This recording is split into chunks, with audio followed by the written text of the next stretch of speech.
Olá, estamos iniciando pela TV Suprem, braço de comunicação da União Planetária, mais uma entrevista do programa Movimento 2022, o Brasil que Queremos, uma parceria da Universidade de Brasília com a União Planetária.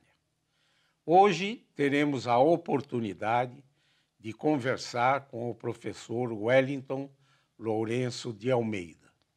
Vamos conhecer as atividades de nosso convidado na Universidade de Brasília, no Instituto de Estudos Socioeconômicos, o INESC, e na Fundação de Apoio à Pesquisa do Distrito Federal. Vamos também conhecer sua atuação recente como professor visitante da Universidade de Londres. Nosso convidado é graduado em jornalismo pela Universidade de Brasília, mestre em Relações Internacionais, também pela UNB, e doutor em Ciência Política pela Universidade de São Paulo.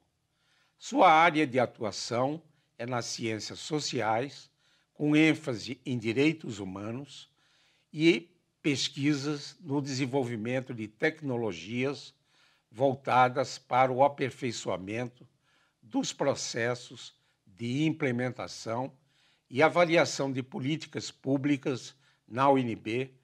Ele foi chefe de gabinete da reitoria, decano de extensão e trabalhou 10 anos no Instituto de Estudos Socioeconômicos, o INESC, pesquisando as tensões do processo democrático no Brasil e na América Latina. Foi diretor-presidente da Fundação de Apoio à Pesquisa do Distrito Federal e possui expressiva produção acadêmica em artigos, capítulos de livros e livros.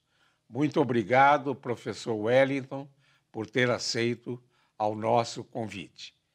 Na minha primeira indagação, pediria para revisitar a sua formação e suas atividades na Universidade de Brasília como professor e como decano de extensão.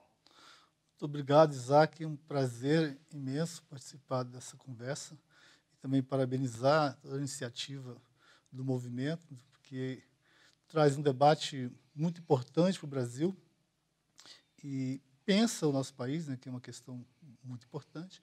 Eu vou, então, fazer um breve relato da minha formação e até fazer uma pequena precisãozinha, porque eu tenho uma questão de universidade mais à frente. Mas eu queria dizer que a minha formação, além dessa formação da universidade, eu queria retornar muito brevemente, porque acho que a minha formação e até a minha relação com o que eu estudei na universidade, com o que eu ensinei, com o que eu aprendi, tem a ver também com a minha formação fora da universidade, um pouco, né? Eu, basicamente, estudei aqui em Brasília, né, onde eu moro e onde eu cresci também, na cidade satélite aqui, estudei em escola pública, em Taguatinga, e foi muito... antes de entrar para a universidade, foi um período que marcou muito a minha própria passagem e a minha estada agora na universidade, que foi o fim dos anos 70, já no processo de reabertura política no Brasil, que estava no ensino médio, né? Eu participei ativamente na região de Taguatinga, Ceilândia, ali, de muitos movimentos culturais, de cinema, de literatura, lendo livros sobre o Brasil, já no ensino médio. Me lembro muito do livro de José de Castro, né, Geografia da Fome. Então, tudo isso me marcou muito. E na universidade, na verdade, eu fui para a UNB no mestrado, né, porque eu tenho uma trajetória por questões particulares. Eu fui morar, depois do ensino médio, fui morar no Amazonas. Eu iniciei meu curso na Universidade Federal do Amazonas, no curso de jornalismo, e eu sou uma pessoa um pouco assim, toda sempre escola pública, desde o início, né, entrei na universidade pública, mas eu fui pai muito cedo, então eu acabei concluindo a minha graduação na privada. Eu sou um caso raro de alguém que transferiu da pública para a privada. Depois eu voltei para a UNB já no mestrado. Até pensei em fazer a graduação em História, que é uma coisa que me chama muito, mas eu fiz o meu mestrado na Universidade de Brasília, em Ciência Política e Relações Internacionais, na época era o único departamento. Depois eu fui fazer doutorado em Ciência Política na Universidade de São Paulo, sempre muito com essa temática de democracia, direitos humanos, Lá em São Paulo eu trabalhei com o professor Paulo Sérgio Pinheiro. Foi uma formação também em conjunto na Universidade de Columbia, em Nova York, onde eu fiz um sanduíche também no Centro de Estudos de Direitos Humanos lá. Voltei para o Brasil e trabalhei um pouco também nessa volta. Eu trabalhei um período de 4 anos no Banco Interamericano de Desenvolvimento, no área mais de democracia, sociedade civil, e já nessa época já não estava mais no INESC, que é onde eu trabalhei muito tempo também, que é parte importante da minha formação. Depois eu gostaria de falar um pouco. E na UNB, eu entrei um pouco antes do período da expansão, participei, já tinha dado aula na UNB como colaborador, no meu período no banco, até por proximidade física, me deixava dar aula, eu dei aula como professor voluntário na ciência política, e depois participei da fundação do campus de Planaltina, que é um campus muito voltado para o meio ambiente, desenvolvimento, que tem muito a ver com a minha agenda, e lá fiquei. Com a eleição do professor José Geraldo, fui trabalhar na reitoria, em 2008, né, assumi a decanato de extensão, e dando praticamente, reforçando essa área, que é uma área histórica da UNB, quer dizer, a extensão da UNB é uma área muito forte, quer dizer, desde da retomada lá nos anos de 80, com vários professores passaram por lá, professor Volney, né, professora Leila e outros, e a gente sempre tem uma presença muito forte da UNB nessa área, então foi um momento muito rico, de muito debate também na universidade. A UNB já tinha uma presença na universidade para além do campus Asa Norte, e especialmente com a expansão da UNB, que foi algo muito interessante também para Ceilândia, Gama, falando no caso de Brasília aqui, né, e Planaltina. Então, foi um período muito forte e em que a UNB se expandiu, se democratizou. Eu acompanhei, então, uma gestão, não foi a única gestão, mas foi uma gestão em que a universidade pôde se abrir mais para a sociedade, com as políticas de cotas, que mudou o perfil da universidade. Então, um momento muito rico. Foi muito importante para mim essa passagem aí na UNB, na área de gestão e também como professor e como pesquisador. Professor Wellington, poderia destacar as suas pesquisas no Instituto de Estudos Socioeconômicos, o INESC? Sim, isso é uma instituição, o INESC é uma instituição muito importante, é uma ONG antiga aqui do Brasil, uma organização não governamental criada no processo de redemocratização, né? Em 1979, foi criado por Maria José Jaime. Ao mesmo tempo que criou aqui, também se criou no Rio de Janeiro o IBASE, do Herbert de Souza, Betinho. E é uma ONG que continua firme até hoje, com muito trabalho na área de acompanhamento de políticas públicas, uma ONG muito especializada em temas do Congresso. E os meus trabalhos lá se concentraram basicamente em 3 áreas. Eu tive uma participação muito grande na área de publicações também, né? Eu coordenei, em alguns momentos, a área de publicações, jornais, boletins, e as minhas pesquisas foram muito na área de direitos humanos e democracia, e trabalhei também muito na área de cooperação internacional. Quer dizer, o INESC é uma organização hoje brasileira muito voltada assim, para temas globais também, com intervenção nesses processos de grandes conferências da ONU. Então, eu acompanhei muito, no meu tempo no INESC, acompanhei todo o processo pós-constituinte, então foi muita pesquisa na parte de regulamentação constitucional, muita coisa na área de infância, estive envolvido, Estatuto da Criança, toda essa parte de regulamentação, criação dos conselhos. Trabalhei bastante também nessa parte internacional, né? Eu acompanhei, daí que eu voltei para a universidade em função das minhas pesquisas do INESP, nessa parte de direitos humanos. Eu fui delegado na segunda conferência de direitos humanos da ONU em Viena, acompanhei todo esse processo, acompanhei todo o processo de debates preparatórios aqui na América Latina, nas pré-conferências das Nações Unidas.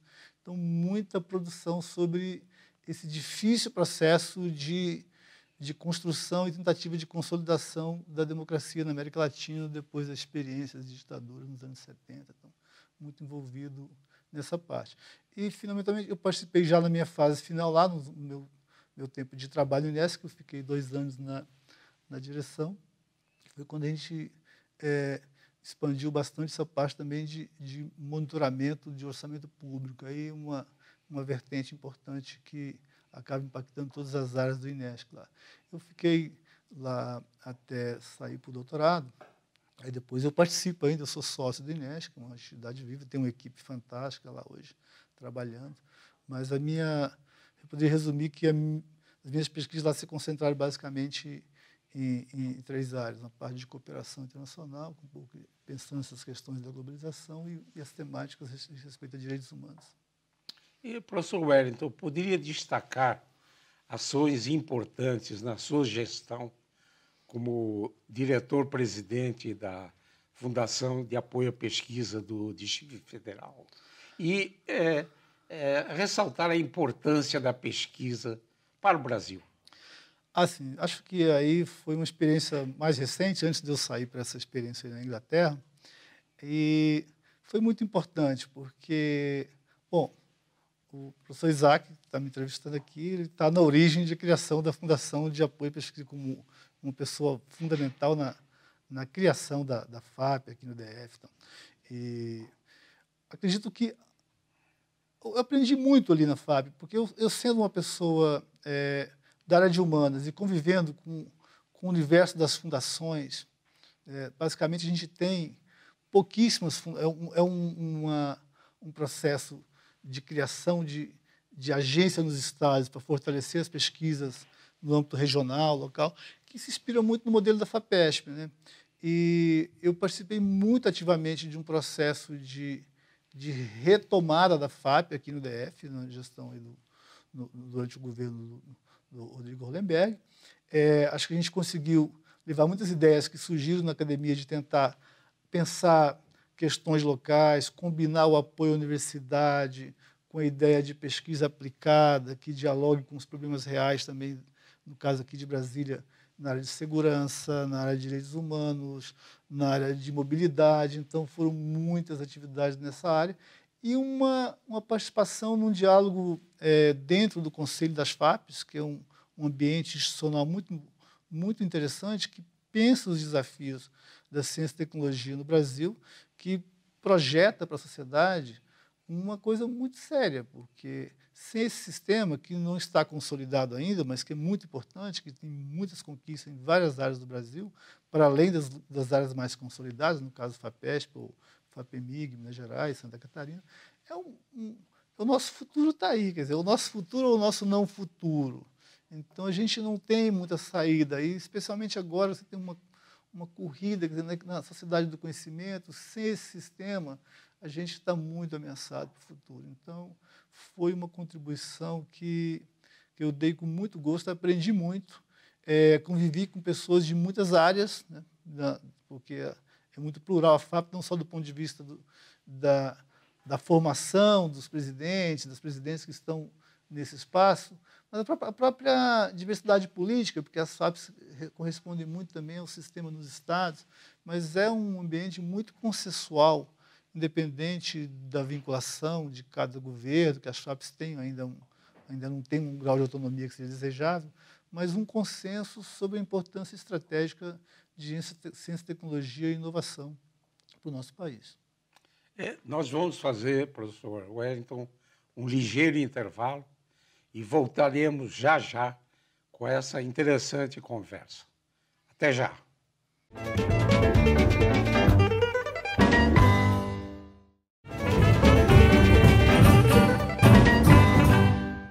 Voltamos com essa interessante conversa com o professor Wellington Lourenço de Almeida. Professor Wellington, no bloco anterior, nós falávamos sobre a Fundação de Apoio à Pesquisa do Distrito Federal. O panorama, não só aqui no Distrito Federal, mas em todo o Brasil, é que estamos passando por um momento de cortes orçamentários e que eu considero um assunto muito sério, né? Porque vai causar interrupção a projetos em andamento e, a médio e longo prazo, uma fuga de cérebros do Brasil. Como é que vê esse atual momento e quais seriam as propostas para a gente sair dessa realidade? Olha, realmente tem uma questão aí muito séria, que é a retomada de uma ideia de projeto para o país, né? É muito grave o que está ocorrendo em relação à área de ciência e tecnologia no Brasil.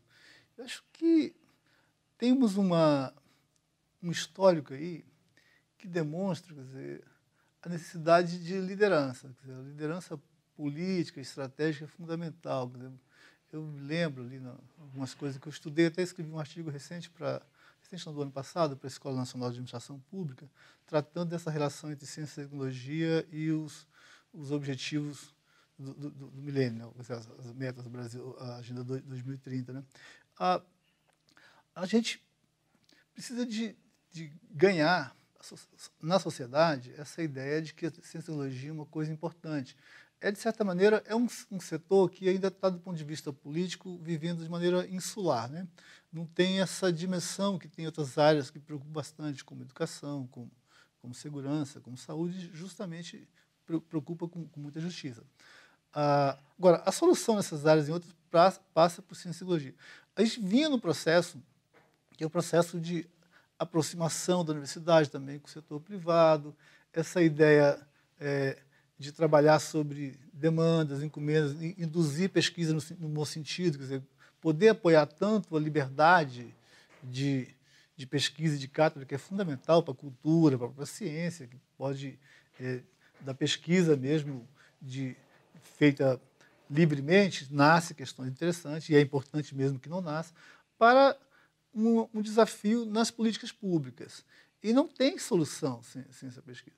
E a questão fundamental é que muita gente no Brasil fica olhando para fora, mas é assim no mundo inteiro. Não tem pesquisa sem participação pública, tem que ter cada vez mais autonomia, com responsabilidade, com transparência. Acho que os governadores, especialmente, pensando no sistema subnacional, o sistema nacional, isso está muito claro, e acho que em algum momento retomado, porque tanto o CNPq como o CAPES e outras agências. Os governadores que compreenderem isso e investirem fortemente na pesquisa, pensando em gerações futuras e confiando nas suas fundações para terem mais autonomia de agir, obviamente com todo o controle social e legal possível, eles vão estar dando contribuições fundamentais para as suas regiões. Então, assim, a gente tem que fazer um debate cada vez mais aberto para ganhar mais segmentos da sociedade, para que possam se convencer da importância para o dia a dia, para a qualidade de vida, para a nossa construção da sociedade mais pacífica, mais igualitária, que as pessoas tenham um nível de vida melhor. Tudo isso passa por pesquisa e ciência e tecnologia. Nós estamos num momento de risco, acho que é um momento de muita resistência, todo mundo está fazendo o que pode na universidade, nas suas associações, e eu acho que também é importante chamar a atenção do Congresso Nacional, do Legislativo. Aqui em Brasília a gente teve em Brasília, mas não quero centrar em Brasília, ano passado a gente teve uma discussão sobre essa questão de redução, finalmente, felizmente foi superada. Agora também nessa discussão polêmica que está tendo sobre orçamento no Congresso, teve também uma tentativa de se recuperar recursos.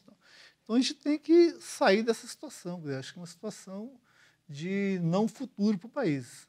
Então, a minha ideia, basicamente, é de convencimento e mobilização na sociedade. Professor Wellington, recentemente atuou como professor visitante no Departamento de Estudos para o Desenvolvimento na Universidade de Londres. Poderia relatar alguns pontos importantes do seu trabalho e qual é a visão dos acadêmicos britânicos sobre o Brasil? Foi uma experiência muito importante para mim. Estou voltando, basicamente, né, da Inglaterra. Eu atuei num departamento de estudo e desenvolvimento dentro de uma das escolas que da Universidade de Londres. A Universidade de Londres tem muitas escolas e com muita autonomia, seja a London School of Economics ou King's College. No caso, eu fiquei numa escola de estudos africanos e orientais e africanos, na verdade, que é a SOAS. E é uma escola muito interessante porque ela te dá uma uma abertura mais para a África, para a Ásia, no debate sobre desenvolvimento. E a gente acaba trabalhando muito e conhecendo realidades que aqui no Brasil, até porque a gente tem um espaço informativo muito de clichê e muito incompleto sobre o que é a Ásia, sobre o que é a África, né? Então, essa é uma experiência também que foi uma vantagem. Na Inglaterra, independente de universidade, você tem acesso a outros meios de comunicação que te mostram TVs que não chegam aqui muito bem, tipo a TV Al Jazeera, ou mesmo a TV Global da China, te dá uma visão do mundo muito mais ampla, né? Que aqui, infelizmente, a gente tem uma visão muito limitada. Porque falou em África no Brasil, você só tem uma imagem. A África são várias Áfricas, com várias perspectivas, com iniciativas no outro lado. O tema que eu trabalhei é um tema mais da desigualdade, porque é uma questão crescente, mas, na minha perspectiva, não é uma perspectiva muito da economia, que aí tem vários trabalhos, a gente tem trabalhos excelentes aqui do Brasil, do próprio UNB, do nosso colega Marcelo Medeiros, Piketty e outros. É uma discussão de desigualdade voltada mais para a questão de análise de poder político, né? Quais são as condições históricas e políticas que a gente teve e tem para construir sociedades mais iguais. Não vejo nenhuma possibilidade.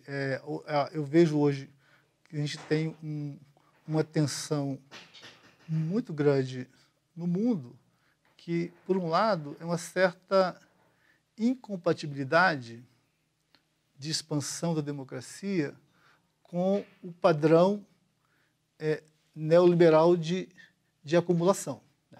Sempre teremos algum padrão de acumulação no mundo capitalista, mas esse padrão parece que ele está se mostrando cada vez mais incompatível com a democracia.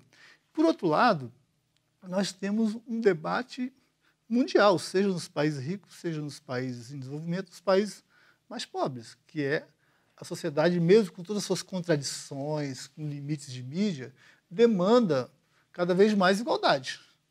Então, é uma tensão forte, porque justamente as pessoas querem ter acessos mais iguais, querem ter oportunidades, e o padrão dominante, ele vai noutra lógica. Então, assim, a democracia vivencia um momento de muita tensão no mundo inteiro. E isso eu pude observar bastante e participar de um debate muito interessante. Esse espaço da Universidade de Londres, essa escola, é uma escola que já tem mais de 100 anos, é uma escola que ela nasceu assim, ainda no período colonial inglês para estudar, digamos, essas regiões onde o Império estava.